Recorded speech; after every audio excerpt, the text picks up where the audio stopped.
मी लोकमतच्या CNXचे head, Pimpri चिंचवडच्या आमचे head Sangeeta Tarde मॅडमना अशी विनंती करेन की त्यांनी सीझन्स मॉलचे GM अजय मल्होत्रा यांचं इथं स्वागत करावं, ज्यांच्यामुळं आज आपल्याला हा व्हेन्यू मिळालेला आहे. ते सीझन्स मॉलचे GM Ajay Malhotra sir. Sir आपण असाल तर लवकर वर या. अजय मल्होत्रा सर, सीझन्स मॉलचे GM. ओके.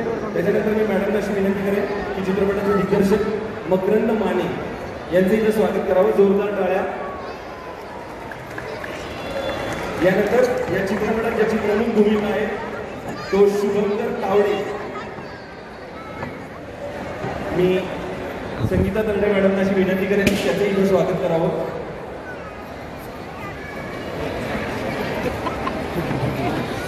आणि लोकमत CNXची हेड रुचा बाकरे हिला अशी विनंती करेन की तिनं रिंकू राजगुरू हिचं इथं स्वागत करावं. एकदा जोरदार टाळा रिंकूसाठी. मी आपल्या सगळ्यांना स्थानापन्न होण्याची विनंती करेन. आता आपल्याला खूप वेळ गप्पा मारायच्या, तुम्ही सगळ्यांनी बसला तरी चालेल. आता आपल्याला सेल्फी घ्यायचा,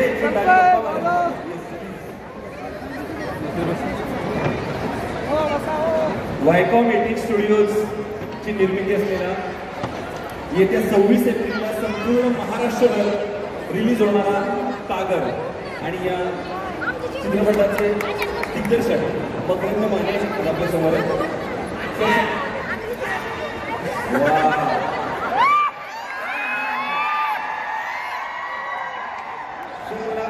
तुम्हाला पहिला प्रश्न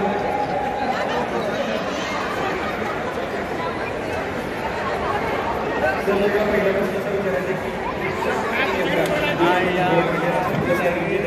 तुम्ही स्वतः आणि हा एक वेगळ्या जातीचा चित्रपट तुम्ही करता, काय सांगाल कागरबद्दल?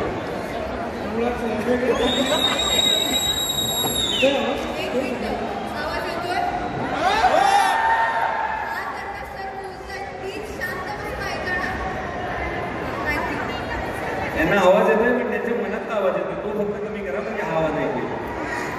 मला वाटतं वेगळ्या धाटणीचा नाहीये, माणसांच्या जगण्याचा सिनेमा आहे.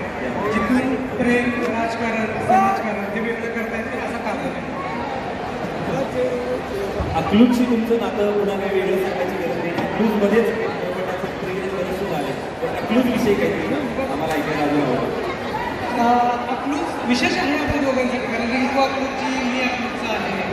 आम्ही राजकारण अकलूजचं खूप मोठं आहे, त्यामुळे ते पश्चिम महाराष्ट्राचा मुळात विषय आहे सगळा कागद. शूट जरी आम्ही अकलूजला केलं असेल तरी अकलूज आहे, कारण वेळामध्ये मालिकेमध्ये आजूबाजूचे 10-15 ठिकाणी अशा ठिकाणी आम्ही शूट केलेलं आहे. पश्चिम महाराष्ट्रात बेसिकली शूट केलेलं आहे. अकलूज विषय त्याच्यासाठी मला वाटतं की अकलूज मुळात सांस्कृतिक कार्यक्रम करतो. लहानपणापासून एक पुढे बघितली आणि तिथून जवळ आपल्याकडे सुरू झाले त्याच्यामध्ये प्रेम, राजकारण, समाजकारण या सगळ्या गोष्टी सगळंच आहे. सगळंच आहे. ठीक आहे, ठीक आहे. सगळ्यात महत्त्वाचं की रिंकू सैराटनंतर आपल्या सगळ्यांना माहिती आहे, आम्ही सगळेजण माझ्यासारखे जे तरुण इथं आहेत ते रिंकूच्या पुढच्या चित्रपटाची वाट बघत होते. या चित्रपटासाठी रिंकूची निवड करावी असं का वाटलं? मुळात गोष्ट लिहित असतो ना आपण, लेखक दिग्दर्शक असतो त्यावेळेस गोष्ट लिहिताना साधारणपणे कॅरेक्टर डोळ्यासमोर येतात, एक आपलं चित्र तयार केलेलं असतं आपण. आणि सैराटमधला रिंकूचा अभिनय आणि तिच्या कामात बघितल्यानंतर प्रेमात पडतात आणि करावं हिच्याबरोबर काम होतं, छान एक गोष्ट असावी हे असावी. आणि कागद लिहिताना सातत्याने होतं की एक गोष्ट लिहिल्यानंतर आम्ही डिस्कस करत होतो, तिला ऐकवली की आपण लगेच करूयात. आणि आम्ही 8 महिन्याच्या प्रोसेसमध्ये तिच्याच्यामध्ये सीन आणि याच्या फिल्म स्क्रिप्टबद्दल बोललो जातो. त्यामुळे रिंकूची निवड असं नाही, मला असं वाटतं की आणि परफेक्ट कास्ट होतं माझ्यासाठी. वा. अजून एक सर तुम्हाला प्रश्न, म्हणजे कारण ग्रामीण भागावरचे किंवा आपण काय म्हणू नागराज मंडुळे स्टाईल, त्याला आता एक नवीन नाव आले, तर त्या धाटणीचे अनेक चित्रपट आता मराठी इंडस्ट्रीत येत आहेत. तर या चित्रपटात त्या चित्रपटांपेक्षा वेगळं काय बघायला मिळणार? वेगळं कुठलंच असं काही नसतं. मुळात चांगली गोष्ट असणं आणि त्याची मांडणी चांगली करणं हे मूळ सिनेमाचं गणित आहे. मला असं वाटतं की ग्रामीण भागाचे चित्रपट येतात, तुमचे प्रेक्षक आता ॲक्सेप्ट करतात म्हणून ते येतात, ते बंद कधीच नव्हतं. आता ॲक्सेप्ट करायला लागतात ग्रामीण चित्रपटात. आणि शहर आणि ग्रामीण ह्याच्यामध्ये बेसिकली जगण्याचा फरक खूप आहे. शहरामध्ये राजकारण सगळं फ्लॅटमध्ये बंद होतं, तिथं ग्रामीण याचं दरवाजावर उघड्या दरवाजामध्ये फार निघते. हा मुळात फरक आहे ग्रामीण आणि शहरी.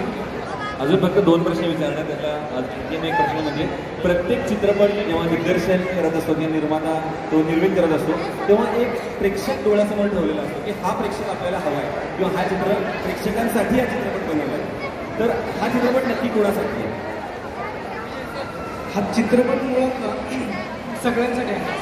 आणि शहरी सगळ्या पिढींसाठी, ग्रामीण पिढींसाठी, ज्यांनी जुना काळ राजकारणाचा बघितला असेल, समाजकारणाचा बघितला असेल त्यांच्यासाठी, आणि जे आत्ता लेटेस्ट काही करू बघतात वेगवेगळ्या क्षेत्रामध्ये त्या मुलांसाठी पण आहे. म्हणजे कार्यकर्ता असेल किंवा राजकारणात येऊ पाहत असेल किंवा कुठलंही समाजकारण करायचं आहे किंवा मला माझं एक पूर्ण करायचं आहे, अशा प्रत्येक मुलांसाठी आहे. अच्छा, आणि एक शेवटचा प्रश्न फक्त मग पुन्हा तुमच्याकडे येणार आहे की वायकॉम 18 बरोबर काम करतानाचा अनुभव कसा होता? खूप फरक पडतो. हां, तोच आम्हाला ऐकायचा आहे. मी ठामपणे सांगू शकतो की 2 चित्रपट आधी झाले